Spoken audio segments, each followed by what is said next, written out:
కాదు, మన అధినేత చంద్రబాబు నాయుడు గారు కానీ నేను జిల్లాకు వచ్చినప్పుడు ప్రభుత్వ కార్యక్రమానికి వెళ్ళే ముందల ఆనాడు మేము ఇచ్చిన హామీ మేరకు ముందల ఉత్తమ కార్యకర్తలు కలిసిన తర్వాతనే ప్రభుత్వ కార్యక్రమాలకి మేము వెళ్తాం జరుగుతుంది. నేను సీనియర్ని జూనియర్ని సమానం గౌరవిస్తా, కానీ పనిచేసే వాళ్ళని ప్రోత్సహిస్తా. ప్రతి కార్యక్రమంలో కార్యకర్తలు భాగస్వామ్యం అవ్వాలి, కలిసికట్టుగా పనిచేయాలి.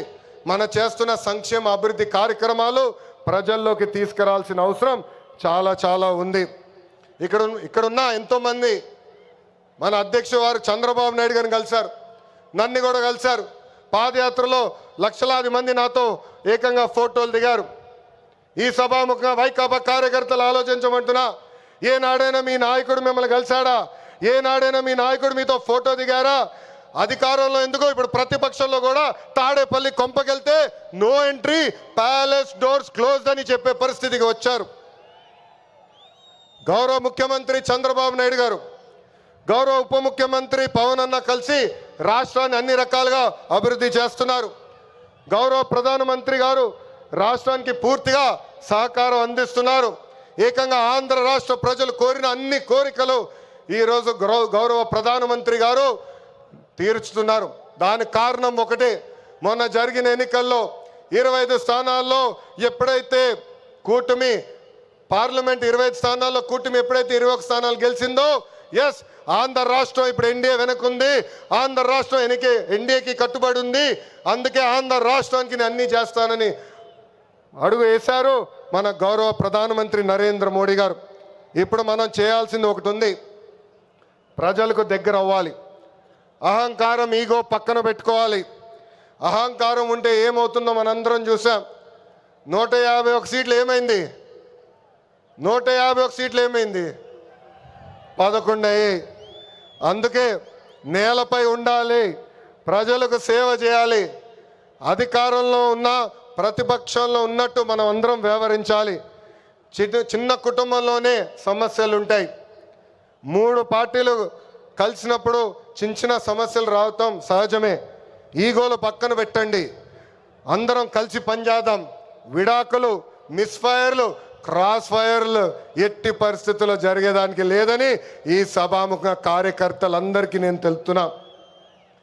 ఈ మహానాడు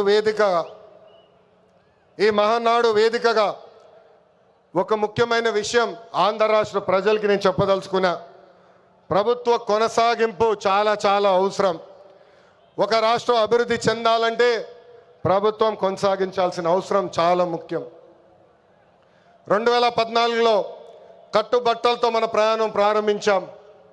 2014 నుంచి 19 వరకు సంక్షేమ అభివృద్ధి జోడి ఎద్దుల బండిలాగా మనం నడిపించాం. 2019లో విధ్వంస పాలన వచ్చింది, విధ్వంస ప్రభుత్వం వచ్చింది, ఒక సైకో ముఖ్యమంత్రి అయ్యాడు. దానివల్ల ఆంధ్ర రాష్ట్రం 30 సంవత్సరాలు వెనక్కిపోయింది. ఆంధ్ర రాష్ట్రం చాలా ఇబ్బంది పడింది. ఒక్కసారి ఆంధ్ర రాష్ట్ర ప్రజలు ఆలోచించాలా. గుజరాత్లో బీజేపీ వరుసగా 7 సార్లు గెలిచింది. ప్రభుత్వ కొనసాగింపు వల్ల ఈరోజు గుజరాత్లో అన్ని రంగాల్లో వాళ్ళు అగ్రస్థానంలో ఉన్నారు. అంతెందుకు, మొన్నటి వరకు మన వెనకాల ఉన్న ఒరిస్సా రాష్ట్రంలో కూడా బిజు జనతాదళ్ వరుసగా 5 సార్లు గెలిచింది. ప్రభుత్వ కొనసాగింపు వలన వాళ్ళు కూడా కొన్ని రంగాల్లో ఆంధ్ర రాష్ట్రాన్ని దాటి ముందరికెళ్ళే పరిస్థితి. ఉమ్మడి రాష్ట్రంలో తెలుగుదేశం పార్టీ ఒకసారి వరుసగా గెలిచింది. మనందరం చూసాం ఆనాడు ఆంధ్ర రాష్ట్రం ఎలా అభివృద్ధి చెందిందో. అందుకే ప్రభుత్వ కొనసాగింపు చాలా చాలా ముఖ్యం. దీని గురించి రాష్ట్ర ప్రజలందరికీ తెలియజేయాల్సిన బాధ్యత ప్రతి పసుపు సైనికుడి పైన ఉందని ఈ సభాముఖంగా కోరుకుంటున్నా. ప్రభుత్వ కొనసాగింపు ఉంటేనే పెట్టుబడులు వస్తాయి, పెట్టుబడులు వస్తేనే నిరుద్యోగ యువకులకి పెద్ద ఎత్తున ఉద్యోగాలు కల్పించే అవకాశం మనందరికీ తక్కుతుంది. నేను ఈరోజు దేవుని గడప సాక్షిగా రాయలసీమ ప్రజల్ని కొన్ని ప్రశ్నలు అడగాలనుకుంటున్నా. రెడీనా? తల్లిని చెల్లిని మెడబట్టుకుని బయటికి గెంటేసింది ఎవరు? సొంత బాబాయిని లేపేసింది ఎవరు? జే బ్రాండ్లు అమ్మి పేదల రక్తం దాగింది ఎవరు? బల్ల కింద ఉన్న ఎర్ర బటన్ నొక్కి ప్రజల్ని బాధింది ఎవరు? అందరూ ఎర్ర బుక్కు అని ఏడుస్తున్నారు. ఎందుకయ్యా అంత ఏడుపు?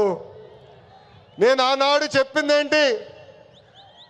ఎవరైతే చట్టాన్ని ఉల్లంఘించి ప్రజల్ని కార్యకర్తలు ఇబ్బంది పెట్టారో చట్టపరంగా వాళ్ళపైన యాక్షన్ తీసుకుంటానని నేను చెప్పా. ఈరోజు ఎర్ర బుక్కు కాదు కదా,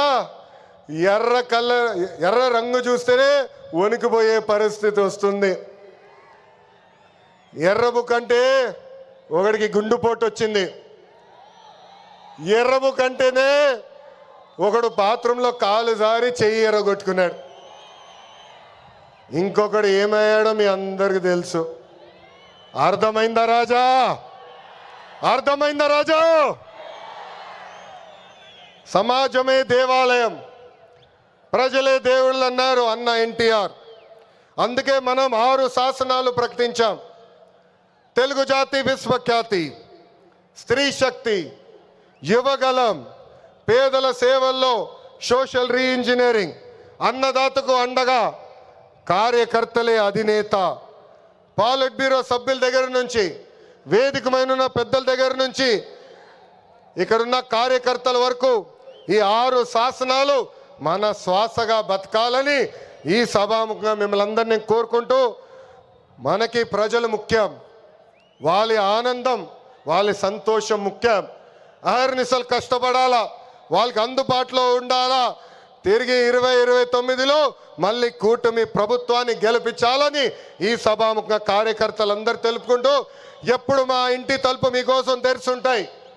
నేను మొన్నే చెప్పా, గ్రామ పార్టీలో ఏమైనా సమస్య ఉంటే మండల్ పార్టీని కలవాలి, మండల్ పార్టీలో సమస్య ఉంటే నియోజకవర్గ కమిటీని కలవాలి, వాళ్ళకి సమస్య ఉంటే ఏకంగా జిల్లా కమిటీ కలవాలి. వాళ్ళకు కూడా సమస్య పరిష్కారం కాకపోతే ఎప్పుడు నవ్వుతున్న మన అధ్యక్షుల వారు పల్లా శ్రీనివాస్ గారిని కలవాలి. ఆయన వల్ల కూడా అయిపోతే మీ లోకేష్ మీకు అండగా నిలబడతారు. మీ సమస్య పరిష్కరించే బాధ్యత నేను తీసుకుంటానని పసుపు సైన్యానికి ఈ సభాముఖంగా నేను హామీ ఇస్తూ, ఈరోజు గౌరవ ముఖ్యమంత్రి గారు చంద్రబాబు నాయుడు గారు వేదిక పైన వచ్చినప్పుడు ఒక పాట పెట్టారు. ఆ క్షణంలో నాకు చాలా బాధేసింది. ఎందుకంటే ఆ పాట వినిన తర్వాత గౌరవ ముఖ్యమంత్రి గారిని నేను రాజమండ్రి జైల్లో మొదటిసారి కలిసిన సంఘటన గుర్తొచ్చింది. చాలా బాధేసింది. ప్రజల కోసం ఆయన జీవితం ఆల్మోస్ట్ పోయింది. అక్టోబర్లో 2003 బాంబ్ బ్లాస్ట్లో నక్సలైట్లు ఆయన పైన దాడి చేశారు. నాడు నేడు ఎప్పుడు ఆయన ప్రజల గురించి, ప్రజల భవిష్యత్తు గురించి ఆలోచించే వ్యక్తి. అలాంటి వ్యక్తికి ఎందుకు దేవుడు ఆనాడు ఈ పరీక్ష ఇచ్చాడా అనుకున్నా. ఇప్పుడు అర్థమైంది. తెలుగు ప్రజలు తిరిగి చంద్రబాబు నాయుడు గారు వెనక నిలబడేదానికి దేవుడు మనందరికీ ఒక పరీక్ష పెట్టాడు. ఆ పరీక్ష జయించాను. అందుకే ఈ రాయలసీమ గడ్డ తెలుగుదేశం పార్టీ అడ్డ అని తెలుపుకుంటూ, నాకు ఇంత అద్భుతమైన అవకాశం ఇచ్చిన ఈ పసుపు సైన్యానికి పేరు పేరున నా హృదయపూర్వక ధన్యవాదాలు తెలుపుకుంటూ మీ అందరి దగ్గర నుంచి సెలవు తీసుకుంటున్నా. జోహార్ అన్న ఎన్టీఆర్, జోహార్ అన్న ఎన్టీఆర్. చంద్రబాబు నాయుడు గారి నాయకత్వం, చంద్రబాబు నాయుడు గారి నాయకత్వం. వందే వందే, జై హింద్.